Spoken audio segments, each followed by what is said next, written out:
जैसा कि आप लोग देख रहे हैं 2-3 दिन से एक वीडियो वायरल हो रहा है जिसमें सिख कम्युनिटी कह रही है कि हमारी 2 बच्चियां दनमीत और मनमीत मिसिंग हैं।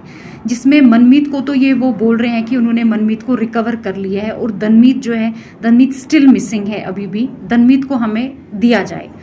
और उनकी जो स्टेटमेंट हुई है वो गन पॉइंट पे हुई है, बल्कि ऐसा कुछ भी नहीं है। दनमीत मैं हूँ, मेरा मसला आज का नहीं है। मैं 2012 में कन्वर्टेड हुई हूँ। 2014 में मेरे निकाह हुए हैं मेरे बैचमेट मुजफ्फर के साथ, जो मेरी और उसकी रजामंदी से हुए हैं। उसके बाद 6 जून 2021 में अपने घर से निकली। मैंने अपने घर में कॉल भी किया कि मैं अपनी मर्जी से निकली हूँ, मुझे ढूंढना नहीं। और विद इन 2 घंटे में पुलिस ने मुझे लोकेट कर दिया और सदर पुलिस स्टेशन बागात ले आए, जिसमें ऑलरेडी पूरी सिख कम्युनिटी और मेरी फैमिली वहां पर थी। उसके बाद एसएचओ ने मेरा स्टेटमेंट लिया, जो मेरा स्टेटमेंट सिर्फ ऑरल ले रहा था। मैंने उसको ये बोला, आप मेरा स्टेटमेंट रिटन कीजिए, आप जो मैं बोल रही हूँ आप रिटन कीजिए। मैं उनको ये बता रही थी 2012 में मैं कन्वर्टेड हुई हूँ, 2014 में मेरे निकाह हुए हैं, मेरे डॉक्यूमेंट्स हाई कोर्ट के हैं, आप एक बार डॉक्यूमेंट्स चेक कीजिए मेरे।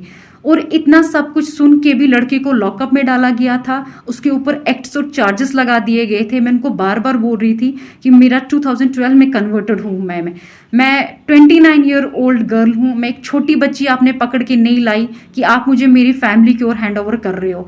वो उन्होंने मेरी फैमिली को बिना कोई मेरी स्टेटमेंट रिटन किए हुए मेरी फैमिली को मुझे दे दिया। मैं बार बार उनसे ये कह रही थी कि प्लीज़ आप मेरे डॉक्यूमेंट्स देखिए। उन्होंने मेरे डॉक्यूमेंट्स चेक भी किए, स्टिल उन्होंने मेरी फैमिली को मुझे हैंड ओवर कर दिया। और उसके बाद ही नेक्स्ट डे 7 को मेरी फैमिली मुझे यहाँ से जम्मू ले गई। और जम्मू जाते ही क्या हुआ, जम्मू जाते ही वो लोग मुझे पंजाब ले गए। पंजाब में मेरे को अलग अलग फेडरेशंस मिलने आ रहे थे, वो मेरे को ब्रेन वॉश कर रहे थे। वो वहाँ पर मेरे को ये समझा रहे थे कि आप जो स्टेटमेंट है वो अगेंस्ट देना, लड़के के फेवर में नहीं देना। मैं वहाँ पर भी सबको यही बोल रही थी कि लड़के ने मेरे को कोई किडनैप नहीं किया है, मैं अपनी मर्जी से आई हुई हूँ। हमारे पास हाई कोर्ट के डॉक्यूमेंट्स है, आप वो देख सकते हो।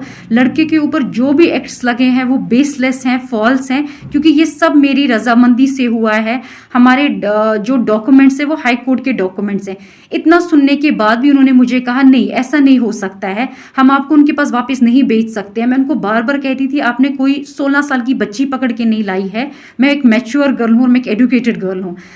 इतना सुनने के बाद भी वो मुझे यही थ्रेटनिंग दे रहे थे कि अगर आपने ऐसा स्टेटमेंट वहां पर दे दिया जो स्टेटमेंट लड़के के फेवर में होगा, तो हमारे शूटर्स वहां पर बाहर आपका वेट कर रहे होंगे, आपको निकलते ही शूट कर दिया जाएगा, या तो वैसा नहीं अगर हम करेंगे एसिड अटैक तो आप पे हो जाएगा, या हम उनकी फैमिली पे एसिड अटैक कर देंगे। वो मुझे थ्रेटनिंग सीधे दे रहे थे मेरे फेस पे।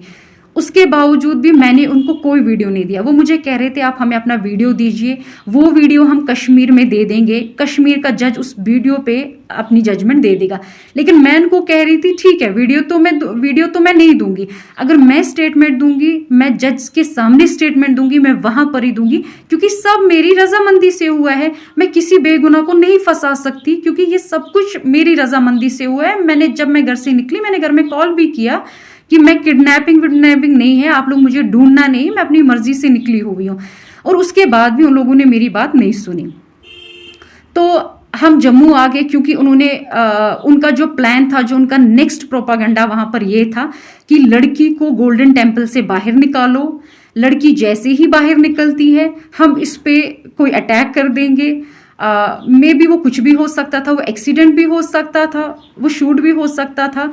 तो उसके बाद हम एक पोस्टमार्टम रिपोर्ट देंगे, जिस पोस्टमार्टम रिपोर्ट में हम ये मेंशन करेंगे कि ये एक सडन डेथ हुआ है, इस लड़की का हार्ट कोलैप्स हो गया है या इसको ब्रेन हेमेज हो गया है। हम जो भी करेंगे हम बिल्कुल साफ सुथरा करेंगे। हम इसको ये बता देंगे इस पे सिर्फ इसका एक सडन डेथ हुआ है, आप लोगों को कोई कभी किसी चीज़ में नहीं पकड़ सकता है। और ये चीज़ मैंने सुन ली थी। मैंने अपनी फैमिली को मॉर्निंग में इंसिस्ट किया हम यहाँ पर नहीं रहेंगे, चाहे कुछ भी हो जाए, मैं यहाँ सुसाइड कर लूँगी, हम यहाँ से निकल जाएंगे। हम यहाँ से निकलते हैं, ठीक है, जैसा आप बोलोगे जम्मू में मैं आपको ये स्टेटमेंट दे दूंगी, बट मैं पंजाब में ये स्टेटमेंट कभी भी नहीं दूंगी। और उसके बाद हम लोग जम्मू आ गए। जम्मू आते ही जैसे हम एक दिन रुके, नेक्स्ट मैं अपनी फैमिली के साथ 6 जून से लेके 25 जून तक थी। 25 जून को मॉर्निंग में मेरे फैमिली में कॉल आया कि हम कश्मीर पुलिस से हैं, हम गेट के बाहर हैं, आप आइए। तो मेरी फैमिली में 2 बंदे बाहर गए, वो उनसे मिले। वहाँ पर जम्मू जानीपुर की पुलिस भी थी, ये नहीं था कि वहाँ पर खाली कश्मीर पुलिस थी, वहाँ हमारे घर के साथ ही एक पुलिस स्टेशन है, उनकी पुलिस भी वहाँ पर थी। उसके बाद वो मेरे रूम में आए, उन्होंने मुझे बोला मैडम चलिए, हमारे पास हाई कोर्ट के ऑर्डर्स हैं। वो ऑर्डर हमने देखे और सीधे पहले मुझे जानीपुर पुलिस स्टेशन में ले गए। जानीपुर पुलिस स्टेशन के बाद उन्होंने मुझे जानीपुर SHO ने मुझे हैंड ओवर किया कश्मीर पुलिस के हवाले। और उन्होंने को बोला, जब सब उन्होंने हाई कोर्ट के ऑर्डर्स देखे, हाई कोर्ट के डायरेक्शंस देखे, तो उन्होंने बोला आप लड़की ले जा सकते हैं। और उसके बाद ही हम आगे हम यहाँ पर पहुंचे, मुझे वुमेन्स पुलिस स्टेशन में रखा गया। वहाँ पर मेरे को ना कोई मिलने आया, ना मैं किसी से मिलना ही चाहती थी। और नेक्स्ट डे ही मेरे को सदर पुलिस स्टेशन से पुलिस की गाड़ी आई जो मुझे कोर्ट ले गई। और आप सब एजुकेटेड हैं, मैं खुद भी एजुकेटेड हूं, आपको पता है कोर्ट में कोई किसी को गन पॉइंट पे कभी उसकी स्टेटमेंट नहीं ले सकता। अगर ऐसी चीजें होने लगी फिर कोर्ट पे भी तो कभी हम यकीन नहीं कर सकते हैं ना, क्योंकि ये सब तो आपको पता ही है, कोर्ट पे कोई किसी को गन पॉइंट पे नहीं रख सकता है। और मेरे को जैसे जम्मू में लाया गया, मैं तो किसी से भी नहीं मिली, मेरे को तो वुमेन्स पुलिस स्टेशन में रखा गया। उसके बाद ही सुबह स्क्वाड आई, किसी को नहीं पता था कि मेरी हेयरिंग है, क्योंकि मेरी हेयरिंग ऑलरेडी 3 बार डिले हो गई थी, क्योंकि तीनों बार 6 से लेके 25 तक हम आउट ऑफ स्टेशन थे, हम जम्मू, हम पंजाब में थे। मेरी जो हेयरिंग है वो मिस होती गई। हाई कोर्ट के डायरेक्शन से मुझे यहाँ पर बुलाया गया, मुझे कोर्ट तक पहुंचाया गया। कोर्ट में जज साहिबा के सामने मैंने अपनी स्टेटमेंट दी, जिसमें मैंने उनको ये बताया है कि ये सब मेरी रजामंदी से हुआ है। मैं 2012 में कन्वर्टेड हूँ, 2014 में मेरे निकाह हुए हैं मेरे बैचमेट के साथ। उसके ऊपर जितने भी एक्ट्स एलिगेशंस हैं वो बेसलेस हैं, वो फॉल्स हैं। और उन्होंने मेरी स्टेटमेंट सारी रिटन रिकॉर्ड कर दी। तो आप सब भी ये जानते हैं कि अगर जज के सामने भी कोई किसी को गन पॉइंट पे रख सकता है तो हम तो किसी पे यकीन नहीं कर सकते हैं। आप सब तो जानते ही हैं ना, सबके फैमिली मेंबर्स किसी का कोई कोर्ट में होगा, सब इसमें जानते हैं कि जज के सामने ये चीजें नहीं हो सकती हैं। अगर ये चीज होनी होती है तो पहले ही हो गई होती, फिर तो ये मुझे आराम से यहाँ पर ला सकते थे अगर मेरी स्टेटमेंट ऐसी होनी होती। और जज के सामने ऐसा कुछ भी नहीं होता है, ये आप सब वेल नोइंग और वेल अवेयर हैं। और मैं एक एजुकेटेड गर्ल हूँ, मेरे को पता है मेरे राइट्स क्या हैं क्या नहीं है। सो प्लीज आप इसको एक रिलीजन का मसला मत बनाइए, एक पॉलिटिकल इशू मत बनाइए, एक माइनॉरिटी किस्सा मत बनाइए, क्योंकि जो चीज अपनी रजामंदी से होती है उसको माइनॉरिटी में मत लाइए। क्योंकि मैं अपनी मर्जी से कन्वर्टेड हुई हूँ। और प्लीज मैं सबसे ये बोल रही हूँ कि ये 2 दिन और 3 दिन का मसला नहीं है, 2012 का मसला है। मेरे डॉक्यूमेंट्स पूरी सिख कम्युनिटी के पास है इस टाइम पर। मुझे समझ नहीं आ रहा है वो ये क्यों बोल रहे हैं गन पॉइंट पे रखा गया है। हम कोई छोटे बच्चे नहीं है, मैं कोई छोटी बच्ची नहीं हूं, मैं 28 ईयर्स ओल्ड गर्ल हूं। मेरे को कौन गन पॉइंट पे रख सकता है? ऐसा है कि ऐसा भी होने लगा, गन पॉइंट पे स्टेटमेंटें होने लगी, फिर तो मुझे लगता है हर एक स्टेटमेंट ऐसी होनी चाहिए। ऐसा कुछ भी नहीं है, मेरी हर स्टेटमेंट जो है वो मेरी रजामंदी से हुई है। मेरे को कोई दबाव किसी का नहीं था, किसी का भी मेरे को। इनफैक्ट अगर दबाव मुझे दिया गया वो मेरे को बाहर दिया गया कि अगर आप कश्मीर में आपने लड़के के फेवर में कोई भी स्टेटमेंट दी, हम आपको जिंदा नहीं रखेंगे, आप पे अटैक होने वाला है, उसकी फैमिली में होने वाला है, उसके ऊपर हो जाएगा। लड़के को हम कभी सेंट्रल जेल से नहीं निकलने देंगे।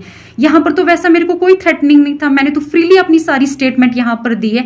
और प्लीज मैं आप सबसे ये बात बोलती हूँ, इसको प्लीज रिलीजन को बीच में मत लाइए, माइनॉरिटी को कम से कम बीच में मत लाइए, क्योंकि ये माइनॉरिटी का किस्सा नहीं। आप लोग प्रोपेगेंडा बना रहे हो, माइनॉरिटी में ऐसा हो रहा है वैसा हो रहा है, ऐसा कुछ भी नहीं है। मेरे को अपने राइट्स पता है, मेरे राइट्स क्या हैं। सो प्लीज आप ये चीजें मत इसमें कीजिए, माइनॉरिटी को बीच में मत कम से कम लाइए कि माइनॉरिटी को देके हमारी बच्चियों के साथ ऐसा हो रहा है वैसा हो रहा है। क्योंकि बच्चियां बच्ची नहीं है, जो बच्ची 28 ईयर्स ओल्ड गर्ल है उसको तो सुप्रीम कोर्ट के ऑर्डर्स हैं, वो अपने राइट्स खुद चुन सकती है। Right to religion, right to marriage, ये तो आप सब नोएंगे इस बारे में। सो प्लीज रिलीजन के नाम पे ये दंगे फसाद मत करवाइए, ये डिमांड मत कीजिए वो मिसिंग है। मैं कोई मिसिंग नहीं हूं, मैं जहां पर हूं मैं अपनी मर्जी से हूं और मैं बहुत खुश हूं। सो प्लीज इसको रिलीजन का नाम और माइनॉरिटी का नाम मत बताइए। मैं कोई छोटी बच्ची नहीं हूं जिसको बोल कर ये करके ये चीज कराई जाए। फिर तो मैं अपनी फैमिली के साथ पूरा 25 डेज थी, जिसमें उन लोगों ने मेरी 3 हेयरिंग्स मिस हुई हैं यहाँ पर। और फोर्थ हियरिंग में जब हाई कोर्ट के डायरेक्शन से तब मैं यहाँ पर पहुंची हुई हूँ। सो प्लीज आप इसको माइनॉरिटी का किस्सा मत बनाइए, इसको इतना बड़ा पॉलिटिकल इश्यू मत बनाइए। जो चीज अपनी रजामंदी से हुई है उस चीज को प्लीज आप लोग पॉलिटिकल इश्यू और रिलीजन इश्यू मत बनाइए। Okay, thank